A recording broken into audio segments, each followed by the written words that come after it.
नमस्कार। एक नया खुलासा जो अभी जासूसी प्रकरण चल रहा है उसके तहत हम आपके सामने लाए हैं। सरकार से लगातार यह सवाल हम पूछ रहे हैं पिछले 5 दिनों से, और सीधा सवाल है कि क्या सरकार ने ये पेगासस नाम का जो जासूसी स्पाईवेयर है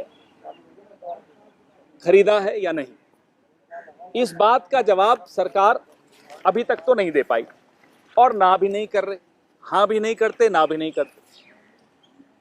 अलग अलग मंत्री, भूतपूर्व मंत्री अलग अलग जुबान में बात करते हैं। हमने थोड़ी रिसर्च की तो उसमें एक बड़ा चौंकाने वाला तथ्य सामने आया। एक होता है जी नेशनल सिक्योरिटी काउंसिल सेक्रेटेरिएट, सचिवालय है नेशनल सिक्योरिटी काउंसिल का। सचिवालय का काम है, एडमिनिस्ट्रेटिव है, कोऑर्डिनेशन का काम है। कि नया हेड डालने में क्या बुराई है, डालना चाहिए, बिल्कुल डालना चाहिए। इसमें हैरानी वाली बात यह है कि साइबर सिक्योरिटी रिसर्च का एक हेड ऑलरेडी है, माइटी उस मंत्रालय के तहत है, उसका अलग बजट है। तब सवाल यह उठता है कि आपने फिर से एक नया हेड इसमें क्यों डाला, cyber security research and development के नाम से, और 30 करोड़ के बजट, 33 करोड़ के बजट को 333 करोड़ रुपए क्यों किया, और वो भी 2017-18 में जब यह जासूसी प्रकरण प्रारंभ हुआ। इसका कारण बताइए कि ये 333 करोड़ आपने क्यों बढ़ाया। जो चीज 33 करोड़ में सेक्रेटेरियल सर्विसेज का काम जो विभाग देख रहा था उसका बजट बढ़ा देना, और मैं आपके समक्ष ये तमाम बजट के आंकड़े, सरकारी आंकड़े हैं, ये साथ में रख रहा हूं। कल भी आपने देखा रोज नए खुलासे हो रहे हैं। कभी पत्रकारों के, महिला पत्रकारों के फोन उनके कैमरा में घुस जाना, ये छोटी बात नहीं होती। अब जो कल खुलासा हुआ है उसमें सरकारी ब्यूरोक्रेट, बड़े वरिष्ठ अधिकारी जो कि हमारे सीबीआई को देखते थे, सीबीआई के डायरेक्टर थे और सीबीआई में और वरिष्ठ अधिकारी थे, आइए प्रणव, उन सब लोगों के, आइए ना प्लीज, और उनके परिवार के सदस्यों, उनके परिवार की महिलाओं के, सबके कैमरा में सरकार ने अपना जासूसी स्पाईवेयर डाल दिया और उनकी तमाम गतिविधियों पर नजर रखी जा रही थी। इजराइल की कंपनी का सॉफ्टवेयर देश की सुरक्षा एजेंसी के आला अधिकारियों के और उनके परिवारों में डाल दिया गया। ये छोटी बात नहीं होती, ये कोई भी देश प्रेमी सरकार नहीं कर सकती जो मोदी सरकार ने किया है। सीबीआई मतलब देश की कई बहुत खुफिया जानकारी जिस विभाग के पास होती है, जिस विभाग के अफसरों के पास होती है, उन अफसरों के मोबाइल में आपने एक विदेशी सॉफ्टवेयर डाला। वो सॉफ्टवेयर से जो जानकारी अर्जित की जा रही थी वो कहां कहां जा रही थी, कौन कौन उस जानकारी को हासिल कर रहा था, ये सोचे बगैर तो नहीं किया होगा। अगर ये सोच कर किया है तो ये बहुत बहुत बड़ा अपराध है, और अगर बिना सोचे किया है तब भी ये अपराध ही है, उससे कम कुछ नहीं है। अब एक मंत्री जो भूतपूर्व मंत्री थे बड़ी अभूतपूर्व बात कहते हैं। वो कहते हैं कि साहब 45 देशों ने अगर इसका उपयोग किया तो सिर्फ भारत के ही बारे में क्यों बात हो रही है। ये देखिए, मंत्री थे और अभी तक बड़े आला मंत्री थे, रविशंकर प्रसाद जी। आज जो नए मंत्री हैं उनका एक अलग सी टिप्पणी आती है, वो भी चौंकाने वाली टिप्पणी है कि मंत्री कैसे बन गए। कहते हैं कि कोई तथ्यात्मक जानकारी इस बात की नहीं है, यह बताने के लिए कि ये जो इकट्ठी कर जा रही थी डाटा, जो जानकारी इकट्ठी की जा रही थी, ये सर्वेलेंस होता है। मंत्री जी मान रहे हैं कि जानकारी इकट्ठी की जा रही थी, मना कोई नहीं कर पा रहा। कल भी कुछ लोगों ने प्रेस कॉन्फ्रेंस की भारतीय जनता पार्टी की, किसी ने ये नहीं बोला कि ये नहीं किया गया। सब दाएं बाएं यहां वहां की बातें कर रहे हैं। आज हम उनसे ये पूछना चाहते हैं कि नेशनल सिक्योरिटी काउंसिल सेक्रेटेरिएट का बजट 33 करोड़ से 333 करोड़ 2017-18 में क्यों हुआ, जब है एक विभाग cyber security research and development का माइटी के तहत, तो ये नया हेड क्यों इसमें डाला गया। क्या पेगासस सॉफ्टवेयर इस पैसे से खरीदा गया? यह हम सीधा सीधा सवाल सरकार से पूछ रहे हैं। 5 दिन में जो सवाल पूछा उसका उत्तर नहीं मिला, अब 6ठे दिन हम ये सवाल उनसे पूछ रहे हैं। आलोक वर्मा सीबीआई के डायरेक्टर, निदेशक, उनका झगड़ा आपस में अस्थाना का चल रहा है, AK शर्मा का चल रहा है। तमाम लोगों के मोबाइल में आपने यह सॉफ्टवेयर डाल दिया। आप सोचिए, इजराइल कहता है, इजराइल की एक कंपनी कहती है कि ये आतंकवादी विरोधी गतिविधियों पर नजर, आतंकवाद पर नजर रखने के लिए ये सॉफ्टवेयर है। मैं, कांग्रेस पार्टी, हम सब यह जानना चाहते हैं, क्या नरेंद्र मोदी जी को लगता है कि भारत के पत्रकार, भारत की सीबीआई के निदेशक, भारत की सीबीआई के और अधिकारी, भारत के उद्योगपति, भारत के विपक्ष के नेता, भारत के एक्टिविस्ट, क्या ये सब आतंकवादी हैं? क्या किसी आतंकवादी को आपने सीबीआई का निदेशक बना दिया था? क्या आप उन पर एंटी टेरर वाला जो सॉफ्टवेयर है उसका इस्तेमाल कर रहे थे, वो भी एक विदेश से लाया गया सॉफ्टवेयर? इन तमाम प्रश्नों के जवाब देश बहुत दिनों से इंतजार कर रहा है, उन्हें नहीं मिल रहे।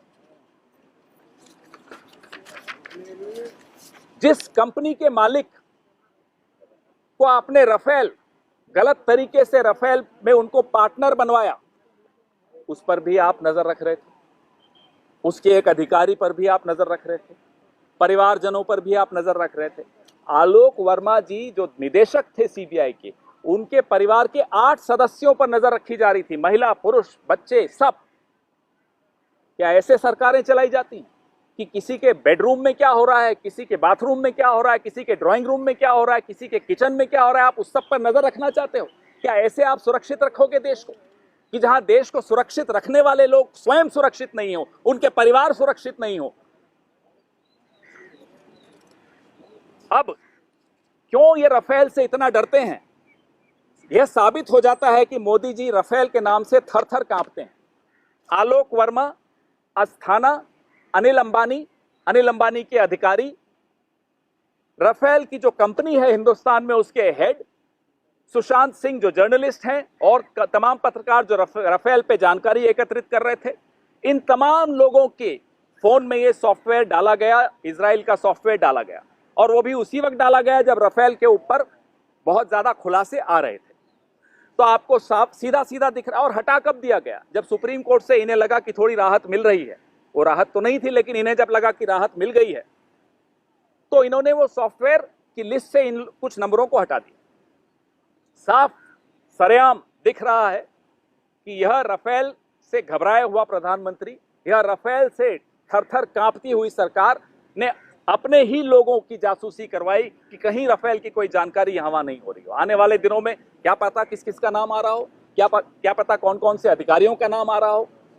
अभी तक तो यह साबित कर दिया नरेंद्र मोदी जी ने कि उनकी नजरों में हमारे अपने विपक्ष के नेता, उनकी नजरों में उनकी अपनी पार्टी के नेता, उनकी नजरों में हमारे सीबीआई के निदेशक और अन्य अधिकारी, उनकी नजरों में अनिल अंबानी और अन्य उद्योगपति, उनकी नजरों में आरएसएस के नेता, उनकी नजरों में पत्रकार, ये सब आतंकवादी हैं। नरेंद्र मोदी जी ने यह साबित कर दिया। बाकी देश क्या कर रहे हैं? आज जब हम आपसे बात कर रहे हैं, कल रात को फ्रांस का कैबिनेट मिला और उच्च स्तरीय जांच का आदेश दिया। इजराइल ने न केवल उच्च स्तरीय जांच शुरू कर दी है, इस कंपनी पर किस तरह से एक्सपोर्ट पे रोक लगाई जाए उस पर भी चर्चा हो रही है। मोरक्को ने जांच शुरू कर दी है, ब्राजील ने जांच शुरू कर दी है। हमारे देश की सरकार क्या कर रही है? हमारे देश की सरकार के अलग अलग मंत्री अलग अलग बयानबाजी कर रहे हैं। प्रधानमंत्री तो हिम्मत जुटा नहीं पाएंगे इस पे एक शब्द बोलने की। जो आदमी राफेल के नाम से कांपता हो, जो आदमी चीन के नाम से कांपता हो, उससे क्या उम्मीद करेंगे हम जवाब देने की? लेकिन बाकी देश क्या कर रहे हैं और हमारा देश क्या कर रहा है, ये देखकर शर्म के मारे सर झुक जाता है। हम सरकार से कुछ सवाल पूछना चाहते हैं। एक सवाल जो है दोहराना चाहते हैं, क्या पेगासस सॉफ्टवेयर सरकार या सरकार की किसी एजेंसी ने खरीदा? और अगर सरकार ने खरीदा तो क्या जो सॉफ्टवेयर आतंकवादी गतिविधियों में लिप्त पाए जाने वाले लोगों पर इस्तेमाल किया जाना चाहिए था, क्या वो अपने ही अधिकारियों, अपने ही राजनेताओं, अपनी पार्टी के नेताओं, पत्रकारों, एक्टिविस्ट, सुप्रीम कोर्ट से जुड़े हुए लोगों, क्या इन सब पे इस्तेमाल किया? और अगर सरकार ने नहीं इस्तेमाल किया, ये ऐसा सॉफ्टवेयर है जो सिर्फ सरकारों को बेचा जाता है, वो कंपनी कहती है, हम नहीं कह रहे, तो फिर किस सरकार ने, ये मोदी सरकार के रहते हुए हमारे ही देश के नागरिकों पर किसने जासूसी की? अभी तक सरकार ने मना नहीं किया है कि खरीदा है। हम यह जानना चाहते हैं कि नेशनल सिक्योरिटी काउंसिल सेक्रेटेरिएट का बजट 33 करोड़ से 333 करोड़ क्यों कर दिया गया 2017-18 में? इस पैसे से क्या किया गया, यह देश के साथ साझा कीजिए, या आप पार्टी के तमाम पार्टी के प्रतिनिधियों को बुलाइए, उनके साथ साझा कीजिए, लेकिन यह जानकारी साझा कीजिए। 303 सीटें लेकर आए हैं, अपने बॉर्डर नहीं बचा पाते, पुलवामा नहीं रोक पाते। पेगासस अगर सही जगह इस्तेमाल किया होता तो आज सवाल भी नहीं पूछा जाता, क्योंकि उससे हमारे जवानों की जान बच जाती, हमारा एयर बेसिस जो है वो बच जाते। उरी, पठानकोट, पैम्पोर, अमरनाथ यात्रा, जितने आतंकवादी हमले हमारे रक्षा ठिकानों पे हुए हैं वो नहीं होते। लेकिन आपकी प्राथमिकता है कि आप सारी नजर अपने ही अधिकारियों, अपने ही नेताओं, अपने कोलीग्स, अपने पत्रकारों, अपने देश के नागरिकों पर करते हैं, विदेशी दुश्मन पर नहीं करते हैं। यह साबित हो गया। हम, ना केवल हम, अब तो आरएसएस के लोग, भारतीय जनता पार्टी के नेता जो मोदी जी की आंखों को खटकते हैं, पत्रकार, तमाम पत्रकार 3-4 छोड़ के मोदी जी की आंखों को खटकते हैं, वो सब अब ये मान चुके हैं कि मोदी जी और अमित शाह जी, हम दो और हमारे वो जो ये जासूसी उपकरण देते हैं, और कुछ नहीं। इनके सामने और किसी का कोई महत्व नहीं है, ना अपनी पार्टी के नेताओं का, ना आरएसएस के नेताओं का, ना पत्रकारों का, ना एक्टिविस्ट का, ना जुडिशरी का, ना ऑपोजिशन का, ना कॉर्पोरेट्स का, किसी का कोई मतलब नहीं है। हम सुरक्षित रहें, बाकी जाए भाड़ में, देश जाए भाड़ में, यह है इनका असली नियत। आप कहें तो अंग्रेजी में, नहीं तो सवाल। We have been coming to you with new revelations every day on the Pegasus Gate, on this software which the government has used to snoop not just on journalists, not just on women journalists, not just on judiciary officers, not just on opposition leaders and their friends and families, not just the bureaucracy and their families. We've also got to know that they are snooping on corporates, on senior officers who were once heading the CBI, a very critical department which has access to all kinds of secrets, was being snooped upon by the Prime Minister, by this government. What we have researched is the budgetary allocation to the National Security Council Secretariat, which comes under the Home Ministry. Under the UPA, it was 17.43 crores, 17 crores 43 lakhs. Mr. Modi's government came and increased it to 33 crores. But in 2017-18, a new head was created under the National Security Council Secretariat, which was called the Cyber Security Research and Development. And the budget, shockingly, was increased from 33 crores to 333 crores. Now, this is a shocking revelation. Was this money used to buy Pegasus software? Why do we ask this question? Because there already exists a department under the MeitY on cyber security research and development. Why then was the need felt to create a parallel department under the National Security Council Secretariat and increase the budget by 300% from 33 crores to 333 crores? This is the question which will haunt this government. Every day new revelations, as I said, keep coming. Last night we saw how senior bureaucrats, Alok Verma, Asthana, AK Sharma, connected with the CBI, topmost officers of the CBI, their phones were being hacked by the Pegasus software. Everything from the officer in the judiciary to the bureaucrats of the CBI to the corporate Anil Ambani and his office, everything is related to one word, Rafale. Because the timeline, apart from the timeline, the officers of the Rafale company in India were also targeted by the Pegasus software. The journalists who were covering the story were also targeted by the Pegasus software.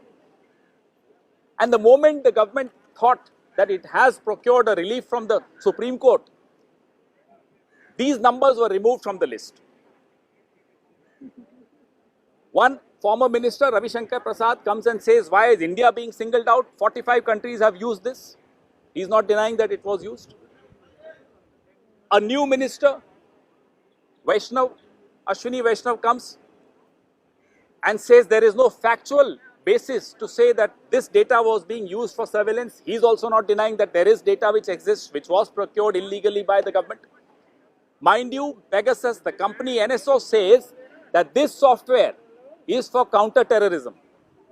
We asked the Prime Minister of India, does he consider all of you, journalists here, all of us, opposition leaders here, bureaucrats, judicial officers, does he consider them as terrorists? His own cabinet colleagues, leaders of the RSS, according to the Prime Minister and Mr. Amit Shah, are these terrorists? We repeat our question. Which agency of the government procured Pegasus? No response from the government. Now we have given you evidence which is very, very prima facie evidence. Was this increase by 300% in the National Security Council Secretariat used to procure Pegasus software? This is our second question. Other countries, whether it's France, last night the French cabinet met to finalize and order an inquiry into Pegasus episode. Israel has not just ordered an inquiry, they are also looking into ways of how to stop export of Pegasus software. Morocco has ordered an inquiry. Brazil has ordered an inquiry. India is the only country which, instead of ordering an inquiry, instead of answering these questions, keeps smiling proudly as if they are very proud of their roguish activities. The country's head hangs in shame when they get to know that women journalists, family members of bureaucrats were being targeted. Family members of judicial officers were being targeted. Why is it that this government under the Prime Minister wants to know what's happening in our kitchens, in our bedrooms, in our bathrooms, in our drawing rooms? The country's head actually hangs in shame today. Instead of ordering an inquiry, this is what this government does. We demand answers. The nation wants to really know the answers to these questions. If this government did not buy Pegasus, because the company says it only sells to governments, which other government was snooping on on Indian citizens, on important Indian citizens? On moral grounds, this Home Minister should resign, this government should resign. Your questions, please.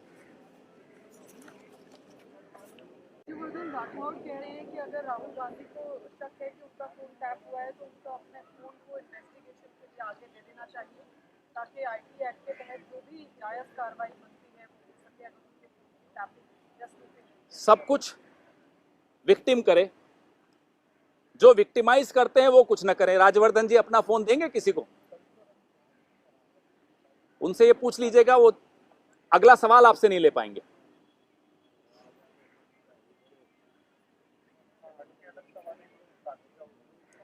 पहले इससे संबंधित कोई हो तो पूछ लीजिए, नहीं तो फिर आप।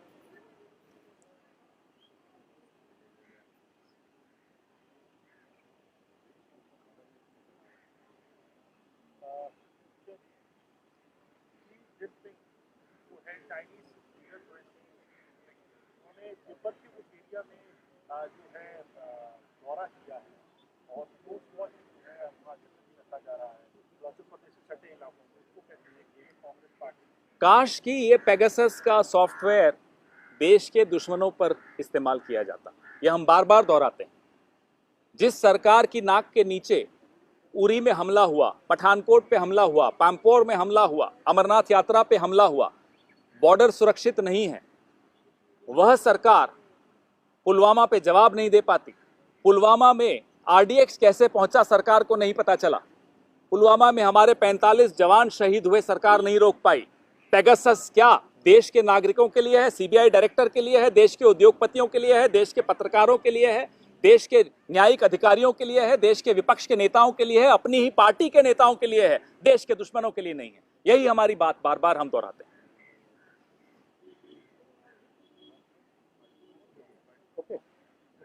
Thank you.